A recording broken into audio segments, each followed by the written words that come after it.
Greetings, fellow armchair Imagineers. Blue Dragon 5 here. And Jacob Lyle.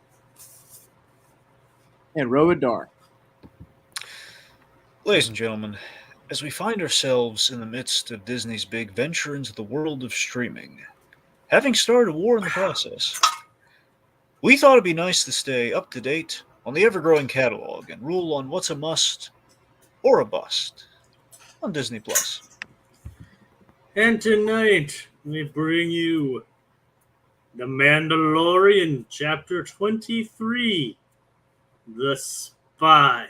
Dun, dun, dun, dun, dun, dun, dun. Dun, dun, dun, dun. Dun, dun, dun, dun, dun, dun. Come Yes. Come on, Rohit, join the chorus. Dun, dun, dun, dun, dun. Very, very, very good. Yeah, Gorsan's giving us the golf clap. All right. So even if he's not at all involved in this season. Sure. So Rohit, so it's been a while since we've had you on for this. How you been feeling about the season? How you feel about this episode? Honestly, overall, this season, I think, is quote-unquote the weakest of the three. And I say that because I think the first two seasons really do a good job of centering around the relationship between Din and Grogu. And unfortunately, the third season, in my view, it's kind of going away from that and focusing on other stuff that, while maybe cool for fans of like the Clone Wars, Rebels, and just the expanded war of Star Wars with the whole Mandalorian stuff. Not to say that stuff isn't interesting, but I feel like without the grounded core dynamic of Din and Grogu being at the forefront, there is something that's just kind of lost and just feels less of what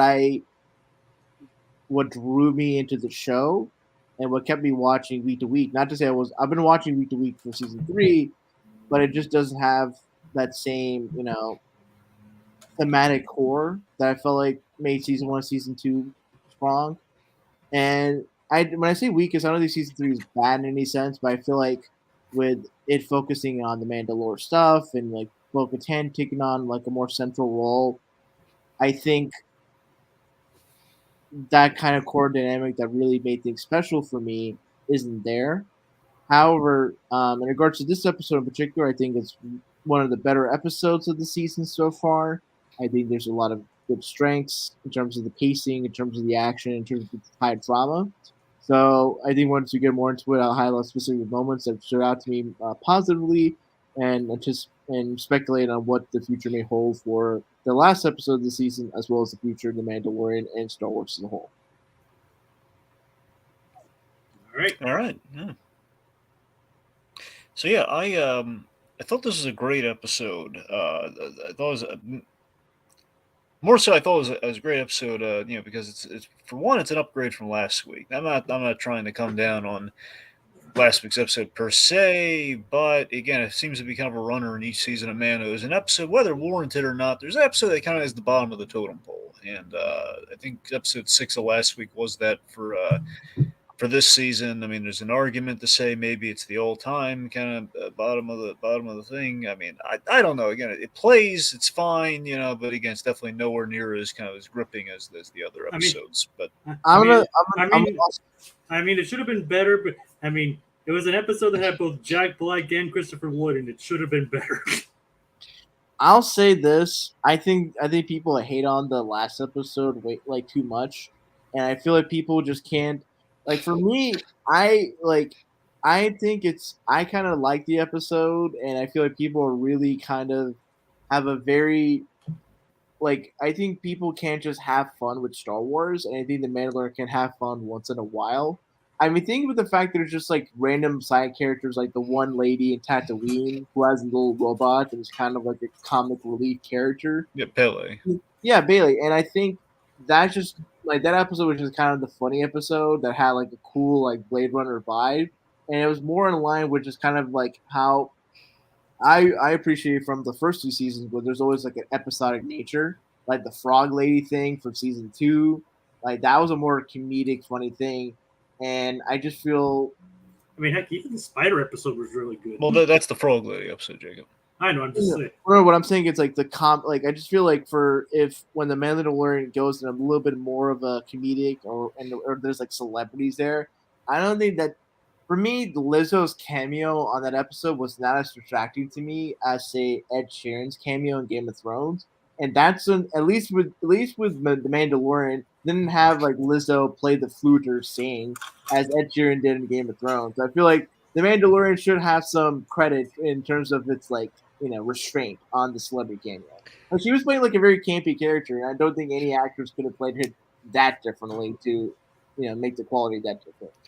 Yeah, I mean, again, let me say that I'm not necessarily coming down on the episode. I mean, I just thought it was kind of weird, and just in the sense of like, it's kind of we're doing a procedural with Mando, which again, like Clone Wars and the Filoni stuff is kind of strange. We can play with genre a little bit, we can have fun, so it's not a bad idea, and I do love the stuff that we did with Okay, go on.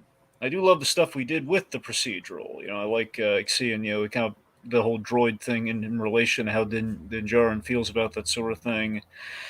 So all that was great. And Jack Black is fun. It's just kind of a weird thing. It's kind of rushed, and it feels the biggest issue I have with that episode is just the fact that we kind of we're definitely stretching things out. Like, okay, we've reached the place where all the Mandos are. Hey, Pod, take us to where the Mandos are. Nope, we got to take it here first. Like, what? It's like feels a little like I had side that feeling for the first episode of the season where it just felt like a video game. That's what I'm saying. It's kind of dipping back into that feeling, but for a whole episode, it feels like. So, I thought the last episode. I mean, I guess let's not. I don't want to litigate this further than it has to, but I think overall, I think for that episode, it wouldn't represent the worst of the flaws of the season that I felt was kind of Although, well, it didn't really have much Grogu in it with Din. But I think with this episode, I think we'll get into it. This episode, I think, had good stuff with Din and Grogu, and I like to get, and I think we'll talk more about that as we get, into the finish of the episode. All right. So unsurprisingly, this episode had a lot of good stuff in it because per the pattern as well. Like usually 7 and 8, kind of a dual kind of pairing sort of thing. Usually, so we have a big kind of precursor in 7, then we have a good finale in 8. That's usually how it's gone. Mind, there's only 3 seasons, so I can't really say pattern, but still three seasons. So we'll hopefully, fingers crossed, we'll end up with a really good finale as well. So can't say it's surprising we had a good episode this week, but it was great. All right. Should I give my thoughts? Yeah, that's what we're waiting for. Yeah. All right. And I really enjoyed it, and I will say it's a step up from last week's episode. Even though I also liked the last week's episode, as I've said, I just think it was not as good as it could have been. I think it could have been a bit better. But this, and I think this is definitely a step in what we were looking for. It's kind of like uniting some of the themes and plots we've seen throughout the season. He even sees the full return of Moff Gideon in a very interesting way, and even leads to some very heartbreaking tragedies. Yeah, and also, yes. The Taika Waititi's the special guest star of this episode, as you probably guessed. Yes. What I'll say is that I wonder in retrospect once the season's over and if upon rewatching it on its own or in lead up to season 4, if the issue comes with the fact that the interesting stuff is kind of just delayed or put way to the end of the season, is not put in the forefront. And I feel man, I wonder how people would feel if when the tribe was reunited earlier on, then there was more focus of setting up to get to Mandalore and being in Mandalore for maybe not the last 2 episodes, maybe the last 3, 4, or 5. So you mentioned season 4. Now, something we should mention so it doesn't get lost in the shuffle here is that there has been a development recently. They had a Star Wars celebration in London, I believe, and they believe if I'm right, the confirmation was that we're instead of doing season 4 of Mando, we're getting a Mandalorian movie at the very least to wrap up the Din Djarin story. It is to my understanding the way that the movie's presented, it's at the culmination of all the stories that are running from The Mandalorian, The Book of Boba Fett, Oh, Skeleton Crew, and so likely is that I'm pretty sure we're gonna get a Mandalorian season 4 because Favreau talked about already in the writing process of it. So that Yeah. and that culmination movie, which likely could have Thrawn being the main big bad, could happen as early as like 2026 or as late as 2028, And it's being directed by Dave Filoni. which is Huh. very interesting because are they officially calling it the Mandalorian movie, or is this just like no, a no, working no, title thing? that's just like just as like for the Mango movie, The Dawn of the Jedi is just describing the era the movie takes place in. What the movie's being described as like the culmination of the Mandalorian, or as some people would refer to it as like the heir to the Empire, because people are speculating that Filoni is going to do like a loose adaptation of like the Timothy Zahn stuff trilogy with Thrawn, but maybe instead of Luke, Leia, and Han being in the center of it, could be like Mando, Din, Bo-Katan, Ahsoka, whoever in that like Rebels crew or stuff So like pretty that. much kind of our recent kind of main Filoni verse stuff will be Basically, they say it's like a culmination of the Mandoverse. yeah. Yes. So is Skeleton Crew like? Do we know anything? What do we know about Skeleton Crew anyway? Real Skeleton quick. Crew is set in the New Republic era. Jude Law is a Jedi, Mm-hmm. and there's just a bunch of kids that just go on an adventure ambulance style. Huh. Okay. And yeah, John Watts, the Daniels, and Jake Schreier, who is directing the Thunderbolts movie, they directed episodes for Skeleton Crew. I like Jake Schreier's directing style, so that's gonna be good to see. Mm-hmm. All right. Anyway, so talking about the episode, I guess first off, to round things out a little bit here, we finally reveal Moff Gideon. He's behind the whole. The interpretation of the term "the spies." I mean, the spies. That's in reference like what Moff Gideon's got cooking, right? Those are the spies. Like Kane is the spy. Yeah, but the fact it's plural indicates that there has to be a Mandalorian that's a turncoat. That's what I was wondering, but we didn't really.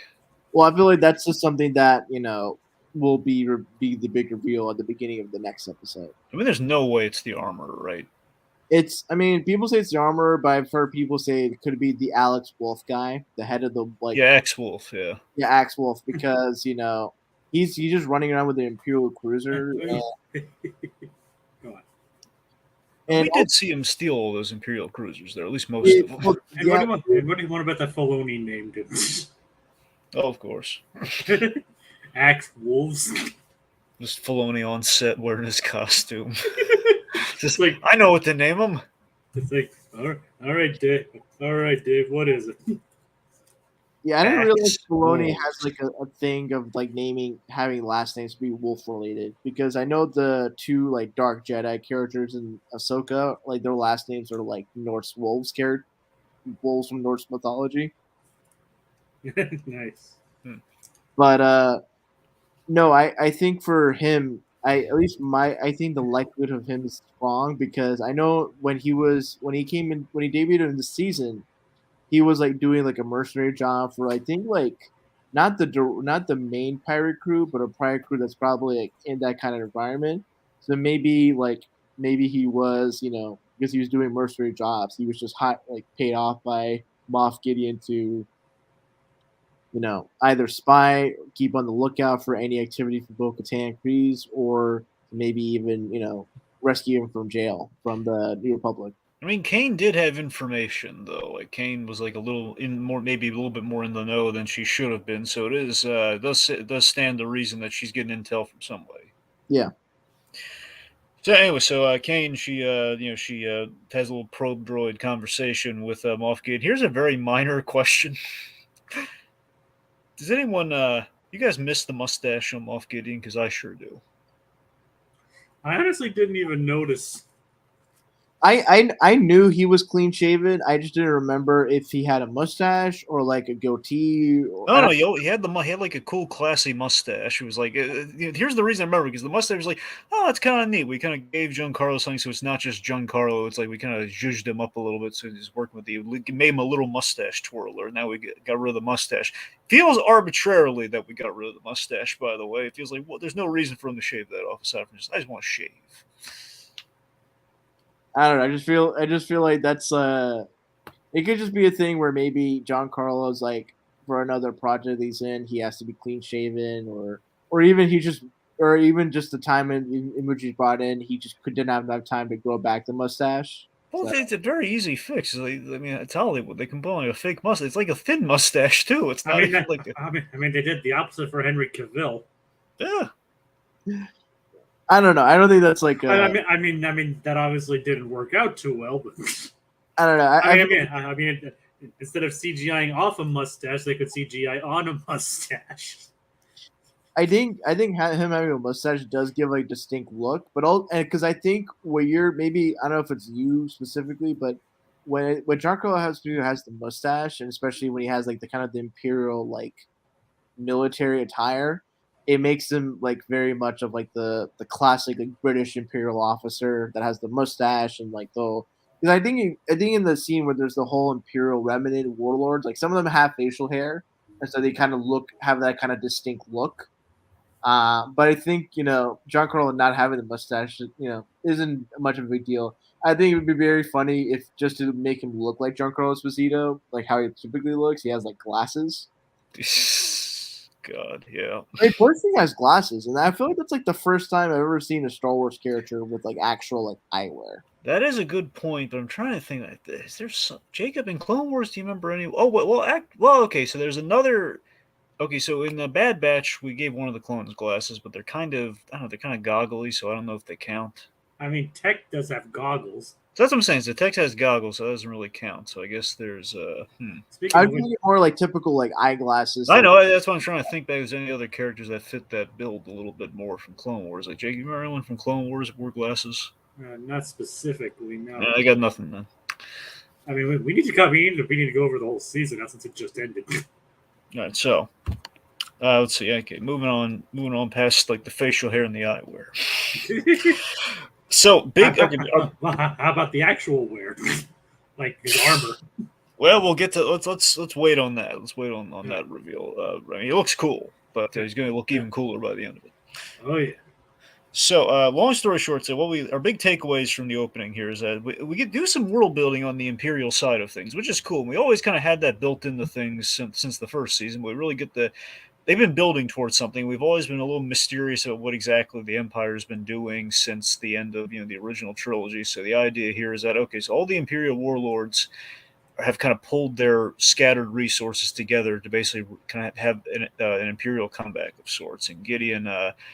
It seems like he's unofficially leading the charge. At the very least, he's someone's in charge. The guy who's reporting to Thrawn is seemingly the head honcho, but still, it seems like I think they all respect Gideon.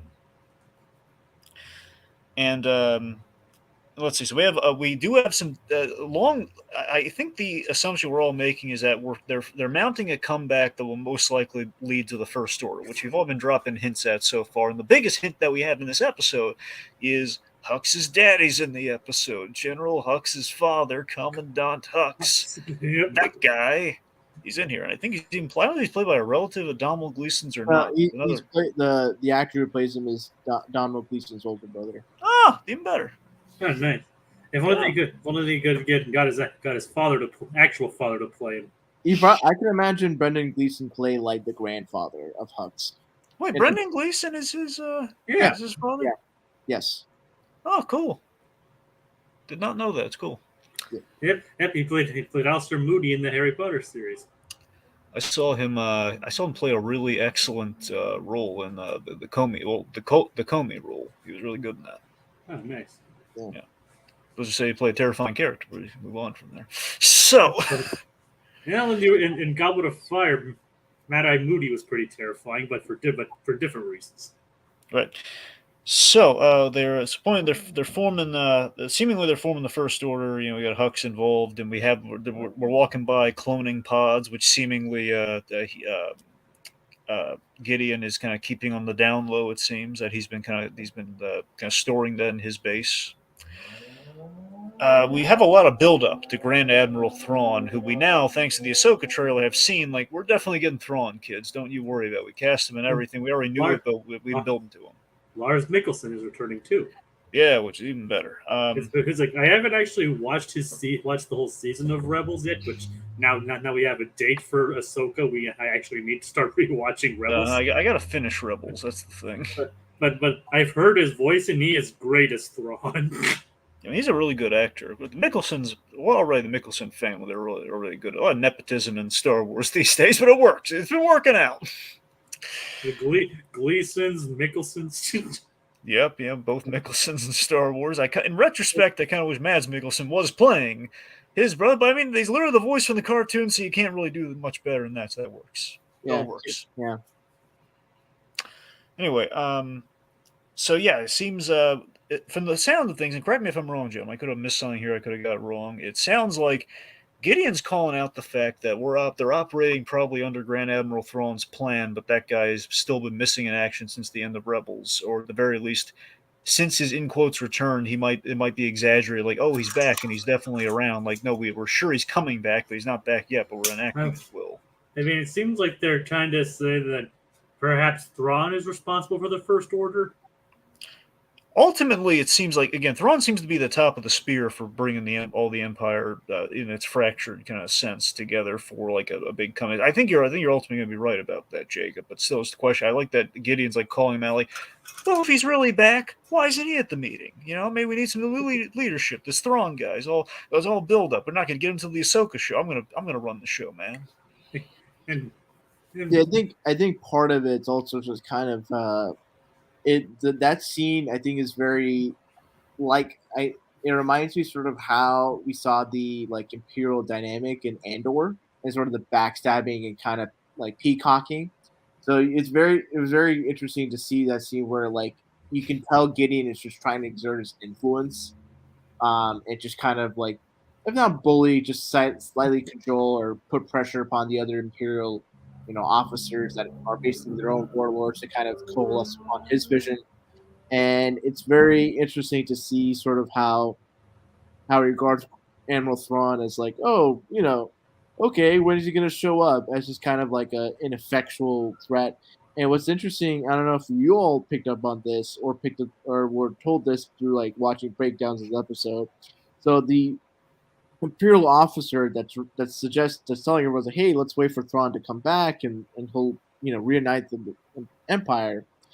That is actually like Admiral or Officer Pelion, who's like who was in the second command to Thrawn and Timothy Zahn.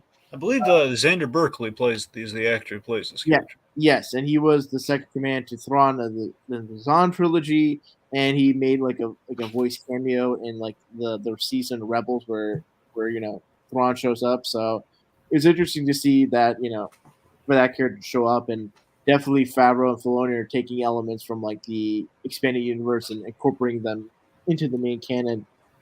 And I think someone made this point on a breakdown was that it sort of makes sense for why the New Republic hadn't really gone all out against sort of the Imperial remnants, because the illusion that's being given is that they're just discarded, that they're just like disparate, groups that are just running their own fiefdom and aren't really trying to amass any more power than that. And I think that's I think for the New Republic, the way that's been displayed in this season, it seems like after the rebels had won on Endor and then on Jakku, like the government that's been set up through the New Republic is just kind of taking basically the Empire government and making it like slightly more humane, but the degree which is kind of debatable. And as such, there's more focus on just trying to manage like this like vast system and things outside that vast system, so long as it's not like coalescing to like a front like the United Army. If there's all just warlords doing their own thing, it's not a big priority. So definitely this season is making much of a concerted effort to set up or plant seeds for the status quo of the sequel trilogy. Yeah, I mean that sounds right. I mean, we're mentioning Project Necromancer, so Necromancer. I mean, it's probably just the cloning stuff for the Emperor and Snoke, right? Most likely. Yeah, that seems to be the indication. Yeah. So let's see. So which I mean, I imagine Project Necromancer is either something that we're going to pay off either in Ahsoka or in this movie that we've been hyping up. So it's Thrawn's whatever Thrawn's big bad plan is. I mean, I wonder if. Do you think the payoff of that movie is just going to be the First Order officially established? Do you think we're going to go that far with it? I mean, here's my fan theory. It'd be amazing if, well, I mean, amazing in terms of dramatic stakes, but it's like everyone gets killed off and Grogu's the surviving one. Like they want to get Thrawn, but it's such great cost. And then Grogu shows up like in a post credit scene in the sequel to the Rey movie, and then like in the at like I'm because I'm imagining the Rey movie is really just episode 10, and they're gonna do episode 10, 11, 12. He shows up in the post credits in episode 11, like as an older, wizened Mandalorian Jedi hybrid, and then he dies at the end of the trilogy, and it's like his force scale sees Din and all that stuff. That's what something I predict that all the main characters, with the exception of Grogu and maybe like the kids from Skeleton Crew are going to survive that movie. Okay.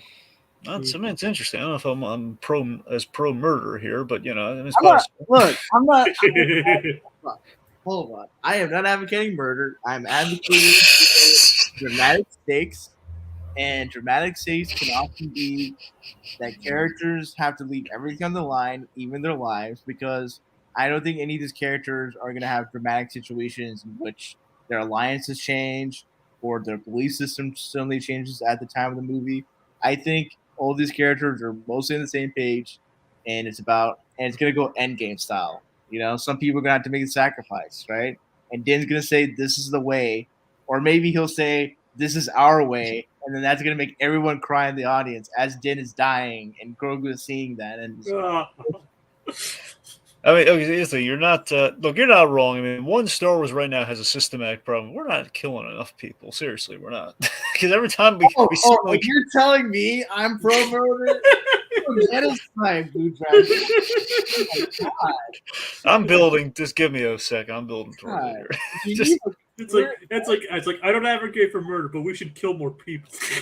No, it's the fact that we keep doing these fake out deaths in Star Wars, and it's just getting old real fast. Again and again, we keep seemingly like, we stabbed that. Not I'm blanking on her name right now. Fennec Shan. No, not Fennec. Well, that's another example. Yes, but I was thinking more the one from Obi-Wan, the sister.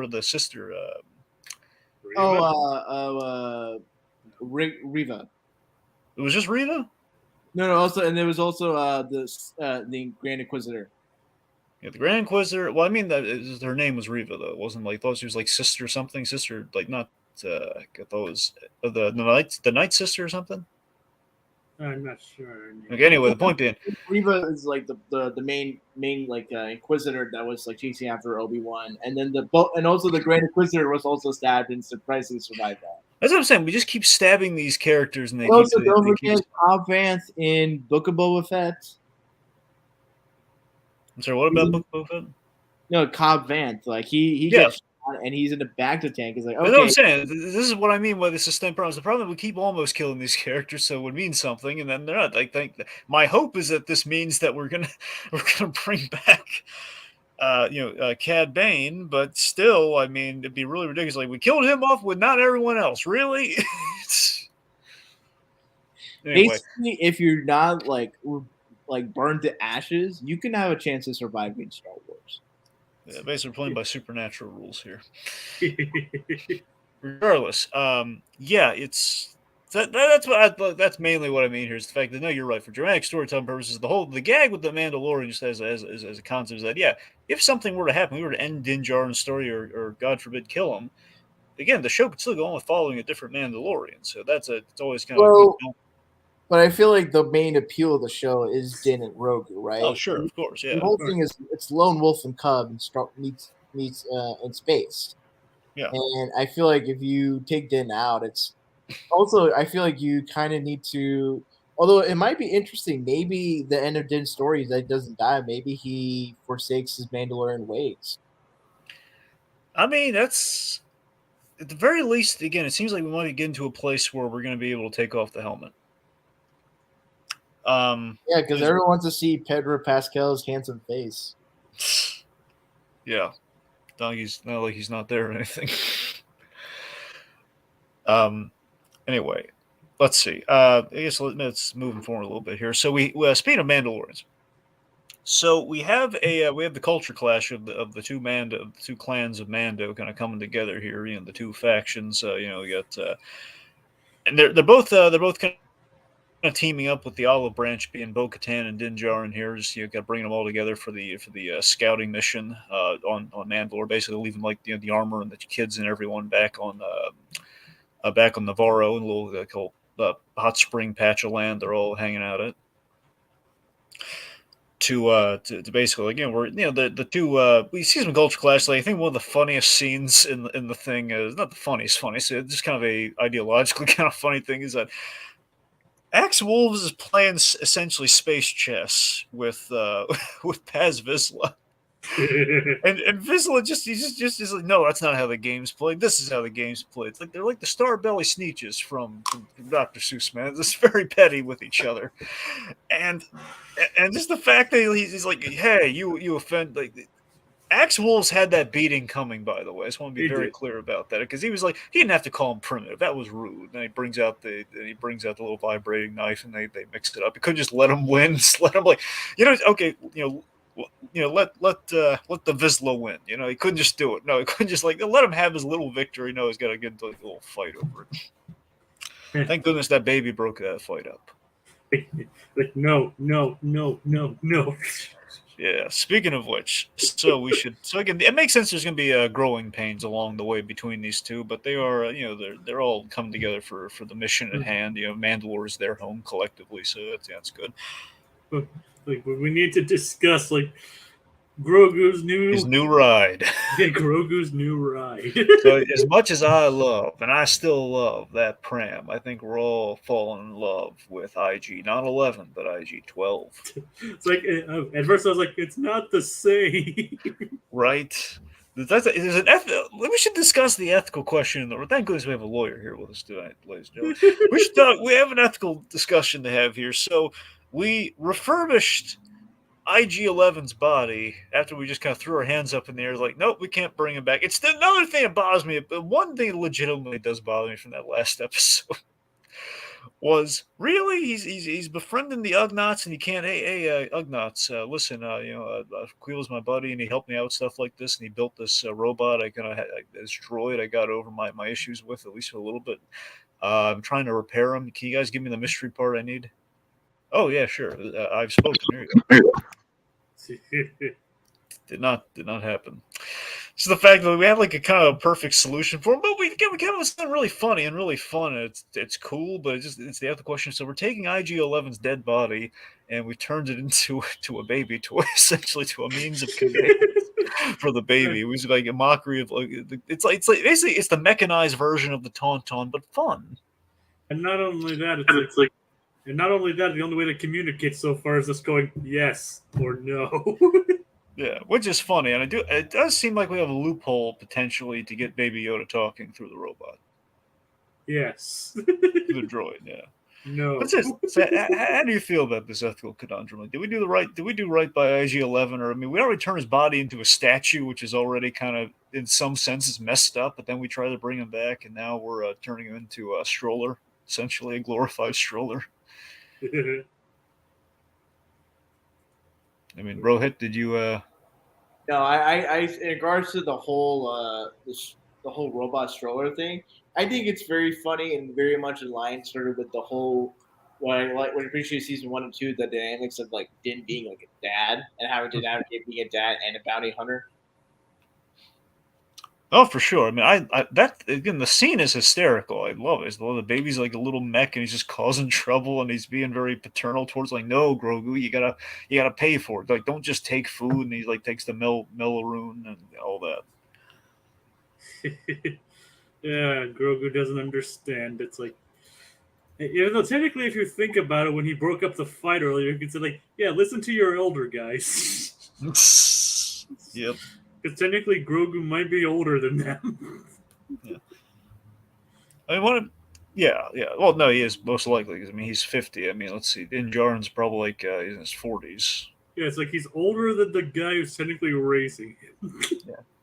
But I don't know. I mean, actually, Baby Yoda might be the same age as Paz Vizsla for all we know. I mean, that's the thing we don't know how old Vizsla is. yeah, but he definitely looks older than Axe Wolves, though. Yeah. So it's Anyway, like, he needs to listen to his elder. it's kind of interesting. The majority of our Mandalorians are likely in their 40s. The majority of them, at least. Yep.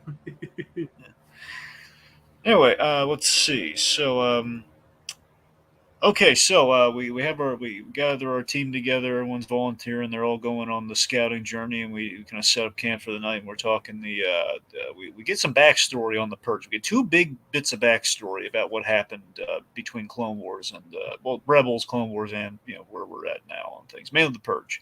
So here's what we learned. Big thing we learned. Bo-Katan. She mentioned she surrendered to Moff Gideon when he was exercising some authority there, and she had the only way to stop him was to surrender, so he would stop doing the big purge, which would have the Night of a Thousand Tears that basically was going to bomb the heck out of Mandalore, and he just went and did it anyway. So that was a real sore spot. Yeah, I felt terrible for Bo-Katan when she regaled us with that story. Like, oh man, that's awful. No wonder. I just like that we're just building up how menacing and how anti-Mando Gideon is, and I love it. I mean, it's not entirely out of that realm of possibility. I mean, it does explain how he got the Darksaber. I mean, he basically conned it out of them. I mean, there definitely seems to be a lot of, many times in Star Wars, there are parables to like real life things. Obviously, there's a lot of like the occupying Imperial force, stormtroopers, a lot of Nazism in there. But we have a little bit. I could be reading into it here. I'm not. I don't know. It could be a stretch or not. We have. There's a little bit of. I don't know. Not. I just had the word. Not. I don't know if colonialism is the right word here, but it's. What was it? It was. Called like appropriation. I guess he's kind of appropriating the Mandalorian culture here, where basically he's taking it for his own. He's doing a lot of that. It's basically they went in there and he just basically took everything from him and basically bombed the heck out of him. He's very just untrustworthy. So that I don't know, a little bit of that. I think we might have some parallels to it. Some people, I read this. I read it somewhere. I forget if Rohith told me about this or not way back. I'm not sure. I think you did. It was. Did you mention at some point, Rohith, that there was like a parallel to the play of the Jewish people, or am I thinking of a different podcast? I didn't explicitly make that connection. I think you might have heard somewhere, and that was something that was something someone mentioned, brought up in a breakdown. But I think I may have alluded to it. I think it's something you probably heard somewhere else, but Yeah. So that's it. I think it might have been Fat Man Beyond. That's where I might have heard that. Mark Bernard bringing that up. But regardless, it's just the fact there were a lot of parallels that were kind of drawing to real life events there. Where some of them are stretches, some of them maybe not so much. As given the whole what we do with the Empire on the regular, it kind of makes sense that we're exploring issues of faith and stuff with the Mandos and kind of interpretations of that, and then it's kind of a neat melting pot we have of things we're going for here with the lore of the Mandalorians, and the kind of the atrocities that have been committed. Yeah. Okay, so the other thing is that after the Night of a Thousand Tears, Death Watch seemingly kind of dissolved or at the very least splintered, so we got rid of the bad guys from Death Watch. And that explains why Vizsla's with the rest of the group. Yeah, exactly. Yeah, a lot of egg on their face after what happened. There's oh god, our whole culture got bombed the heck out of. It makes us feel really bad. We don't want any more Death Watch. Darth Maul lied to us. Yeah, it's surprisingly from a guy named Maul. Yep. Shocker, the guy named Maul who has a vendetta against Jedi has been cut in half and basically has horns and red and black all over. He wasn't a trustworthy guy. Yeah. So it's a shocker, isn't it? Yeah, the guy who looks like a devil incarnate. Yeah, he's totally fine. I mean, he was in like Coruscant's PTA. I mean, it's a whole thing. I mean, he doesn't like the Jedi either, so he's good. All right. So let's see. Okay, so we while we're on Mandalore, we meet some. He's about as trustworthy as Skeletor. True.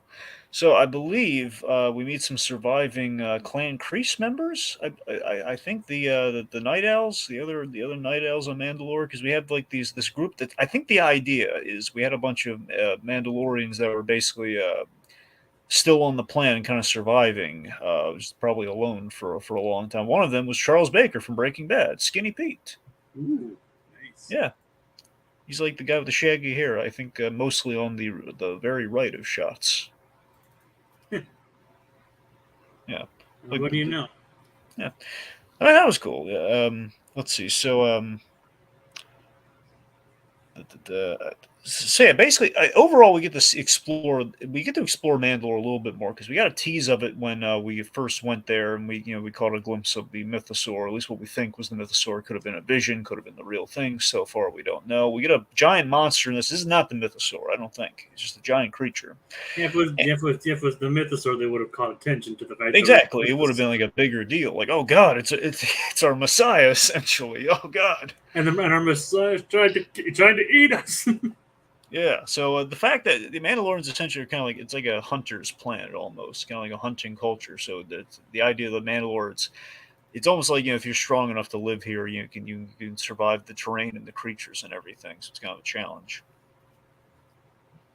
So before everything goes belly up, this basically destroys their ride, and they're kind of like, I believe this is when they camp out and they do some talking and stuff. But regardless, I guess they're on their way heading into they're heading towards the forge at this juncture. They kind of lucked out in terms of the location there. Okay, we're heading to the forge. Thankfully, it's right in here.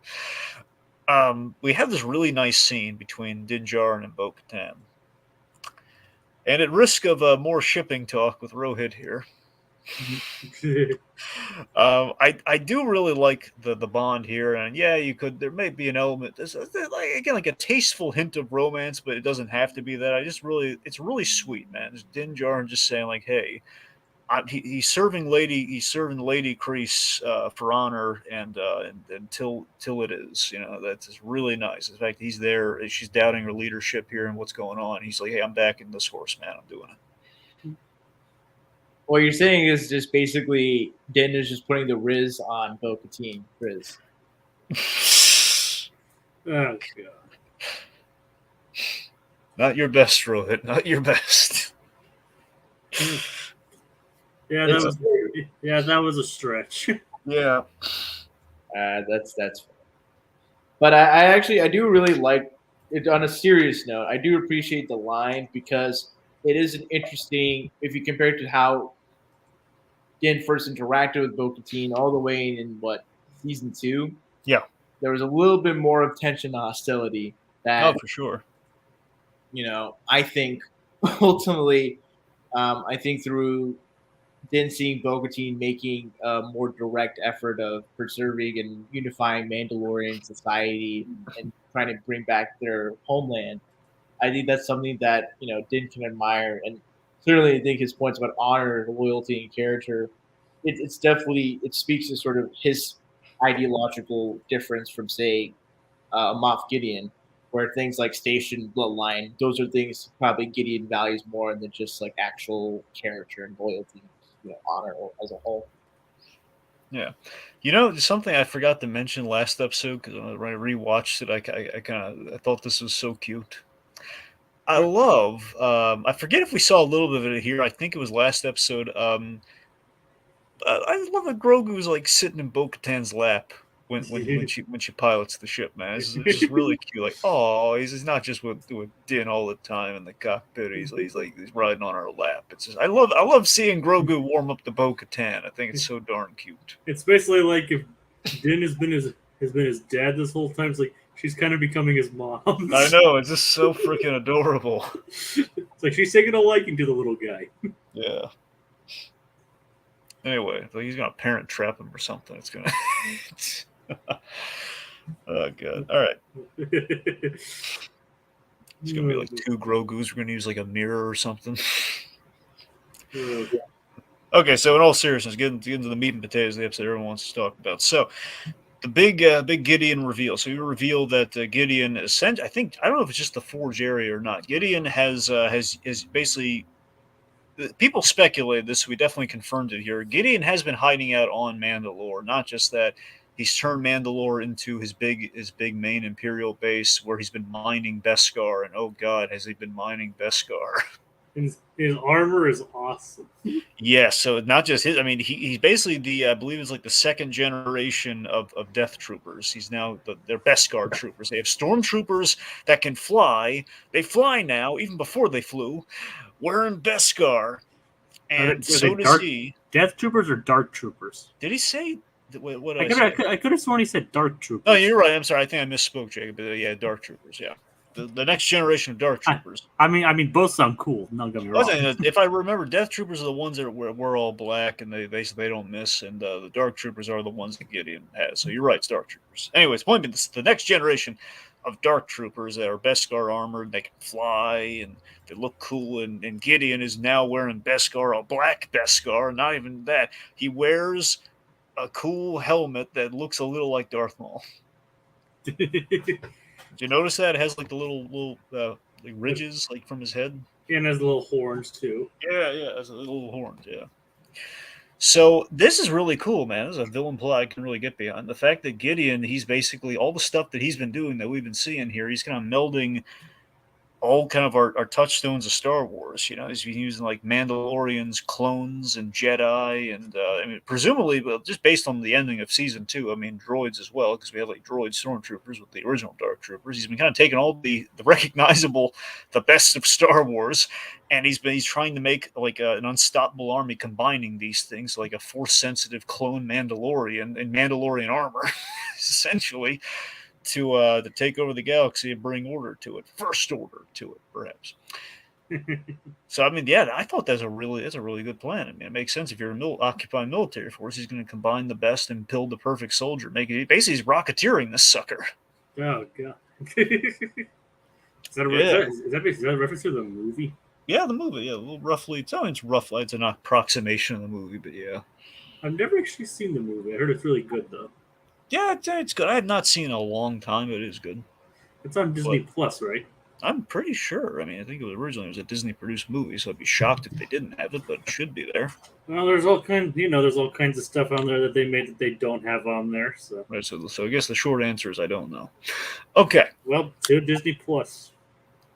So we have so this is a really cool reveal. We have a little nice little shootout going on here, and then we have a big cliffhanger, in which I'm gasping because I thought this episode was going to end in a really terrible way. It didn't. It still ends rather tragically and really sadly, as we tend to do with these episode 7 or penultimates here.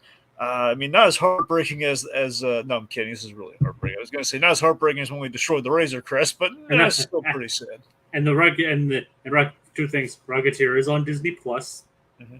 And the Razor Crest was destroyed in episode 6 of season 2. I know it was destroyed in 6. I mean, it's not. It's still not as sad, I guess.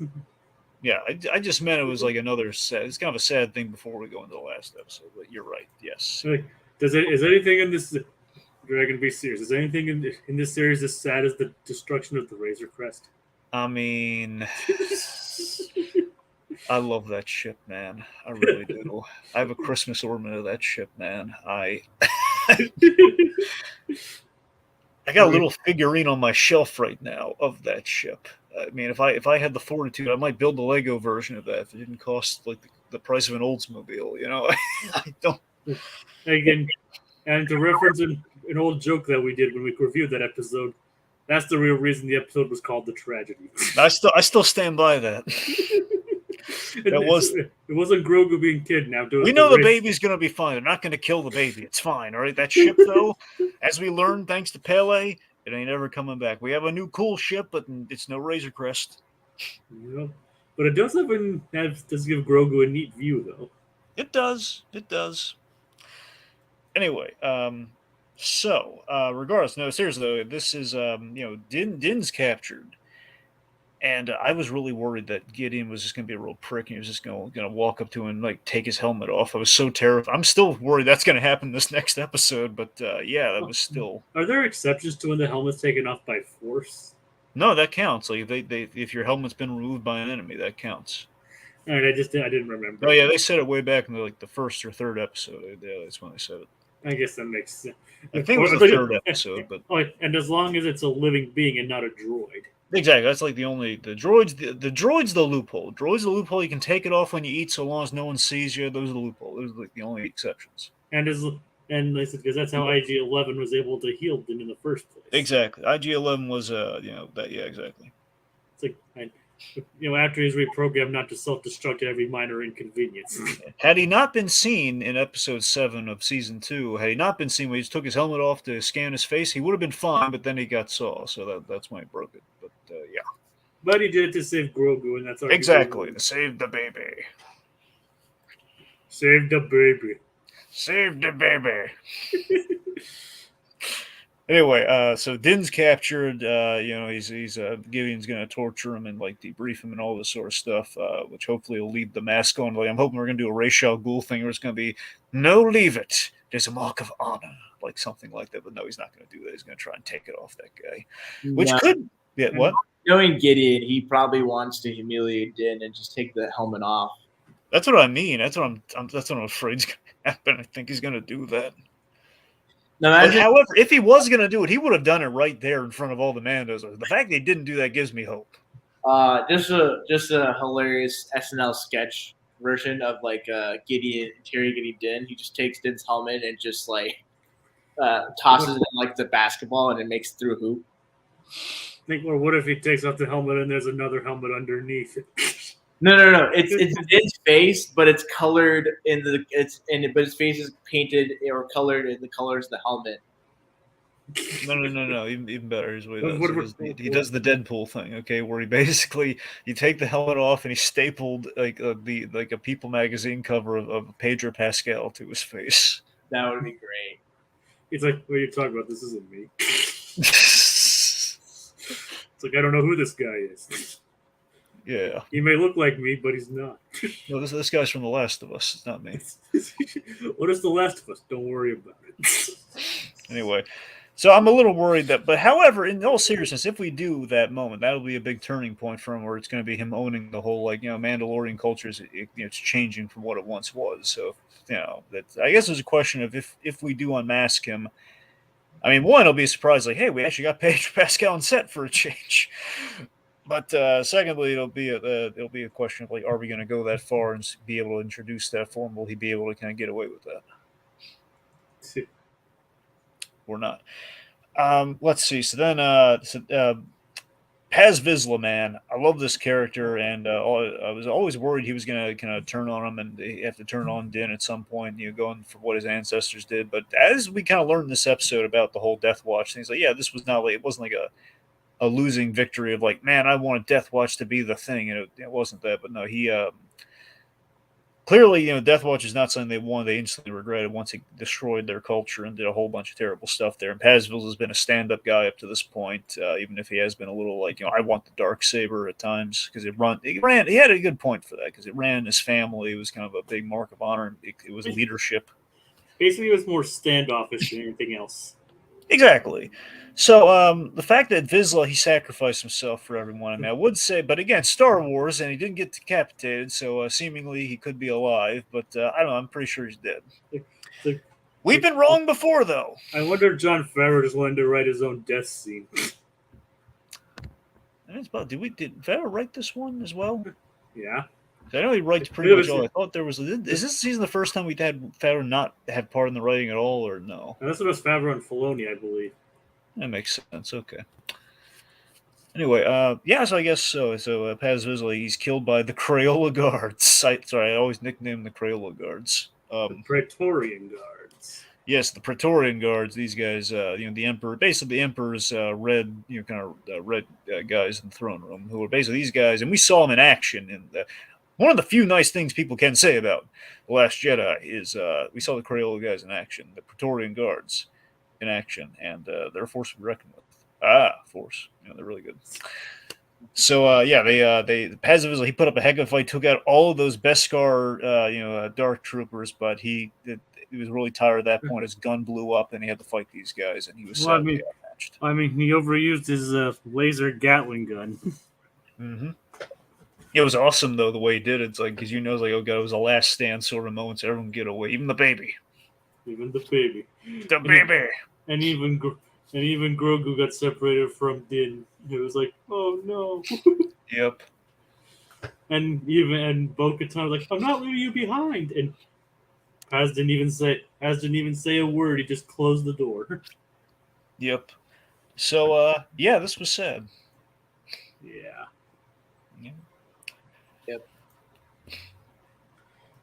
I guess that's a moment of silence for Paz Vizsla. I bet Rohit's happy we killed someone. Like, well, you're the one advocating for murder. No, I'm the one advocating for not reviving people so much. Other side, Blue Dragon 5, man. You just want to take the Geneva Convention and just light a match on fire and see it all burn. This is Star Wars, not Star Geneva Convention, after all. Okay, insert fictional planet convention. I know, I'm just kidding. Anyway, I'm just splitting hairs unnecessarily. Free Whistler went out like a badass, so I appreciate him going out the way he did. Like Dragon, there's no gritty reboots here. No. Oh god. Anyway. Watch your other stuff to understand what that means. Anyway. So, but also I just want to shout this out too before we end off. Again, Giancarlo, man, when he shows up, and I love that with Giancarlo Esposito, you don't need a lot of him. When he shows up, he uses all the screen time he has to be memorable, especially in Mando. So when he shows up, he has like these great lines about basically, you were a talented people, but your time has passed. And he basically talks about how he's stealing their culture and it's going to endure after they're all gone. He's basically about to bomb. It sounds like he's going to send his guys to Navarro, and they're going to bomb the heck out of the Mandalorian section of Navarro, so they basically can wipe them out and make them extinct completely. I have to say, I hope next week's episode is about as long as this one. Usually we kind of ended at an hour for most of the Mandalorian finale. I don't know if the season 2 finale was like an hour or not, but Book of Boba Fett was. I think season 1 of Mando had maybe an hour finale, maybe. So I'm not sure. That episode is probably still like one of the best ones of the whole show too. Yeah. Like say what you will about like the seasons overall themselves, but they usually deliver like awesome season finales. Absolutely. All right, Rohit, do you have anything you want to say? I will say that I am very interested to see how the season ends up because I feel like Bo-Katan is gonna bite the bullet, and then maybe Din has to reluctantly take on the responsibility of being the ruler of Mandalore or just unifying the Mandalorian people. That is interesting, and from the beginning, I never really thought of Bo-Katan assuming leadership, but it made sense that she did. But you're right; it would. The reason I was hoping Din Djarin would end up leading things on Mandalore because he was so strict. The idea that he was a foundling, so he was kind of welcomed into the culture, and he became it kind of swelled up, kind of swallowed up in it in the best of ways in terms of like he dedicated himself to this is the way and everything. So, and we've been seeing him through the course of the series, his arc of being kind of enlightened to both sides of Mandalore, essentially. So, it kind of makes sense that this guy would be primed for a leader we can invest in, a guy who's kind of learned along the journey, a guy who's probably, again, of course, with him raising a Jedi, he'd be perfect for kind of the guy to wield a darksaber. It's interesting to say. I like your idea. I don't know if we're going to go there because there's redemption for Bo-Katan, but there's also kind of like, Din Djarin kind of being representative of the original, of basically everything that Darksaber represents potentially. So think of it this way, Blue Dragon. It's like, where does Din go after the end of the season, right? Because if say they successfully beat Gideon and take back Mandalore, I feel like at that point, what would make Din want to go out and just like do like I just feel like that's sort of that would seem like the end of a show, right? Where if they've successfully beat the bad guys, taken their homeland, and then future stories will have like a few like characters from there pop up once in a while. But the status quo is like they got their home and they're gonna start anew. The end. But and then Din kind of doesn't really there's not really much of an interest for me in my mind because Din at the start of Mandalorian he was just like a wandering Mandalorian going from town to town and had this longing or affection for the Mandalorian culture and him going on this quest to like bring back Mandalore to the people man bring back Mandalore to his people. That's kind of the end of an arc. It's the end of a journey for a character. But I think what complicates the situation is if Bo-Katan, who's the presumptive leader, dies or gets corrupted, and then now Din Djarin has to take up a more front leading role and has to go through a change in his disposition from being a wandering gunslinger into being maybe like a spiritual leader. That's an interesting direction that I think Favreau and Filoni would definitely want to explore in the season 4 because then at that point, I think it refocuses back to Din's character, and I think Grogu, him being both of the path of going to the path of the Jedi and path of the Mandalorian, I think that kind of place where Din can occupy in the culture could lead to maybe Mandalore accepting some aspects of Jedi culture, and that can lead to like dramatic changes and conflicts. Well said. All right. Well, I guess it's going to do it. Yeah, it's going to do it for us this go around. And we're eagerly looking forward to the finale. We're going to see where all ends and where all might be going. Right. Okay, so that'll do it for us this week as we holster our remotes till the next installment calls for the draw. Just mano y mano or mando y mano. Just Plus and Us. Yes. Rest in peace, Has Vizsla. This is